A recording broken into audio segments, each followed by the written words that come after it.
так давно в рамках не так давно исторических реалий.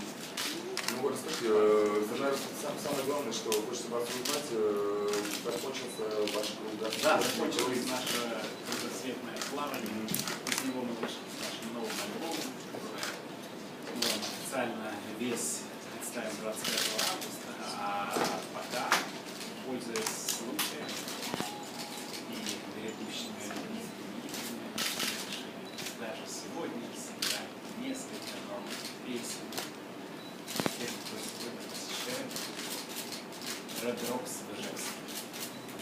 Но новые песни мы не делаем, сыграть те песни, которые пришедшие тоже хотели бы услышать, потому что они не знают, а также те песни, которые не знают, но не думали, что сегодня услышат.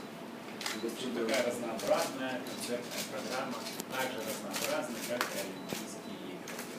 Бегают, плавают, мяч гоняют. Вот, и все, можно сказать, не ради результата, а ради участия. Я помню, да, вы прервали свое кругосветное путешествие. Ради Red Rocks можно прервать. Все, что вы. Все, что было, только не жизнь. Red Rocks — это есть жизнь. Олимпиада, Сочи — это жизнь. Лучше не скажешь. День нашей славы.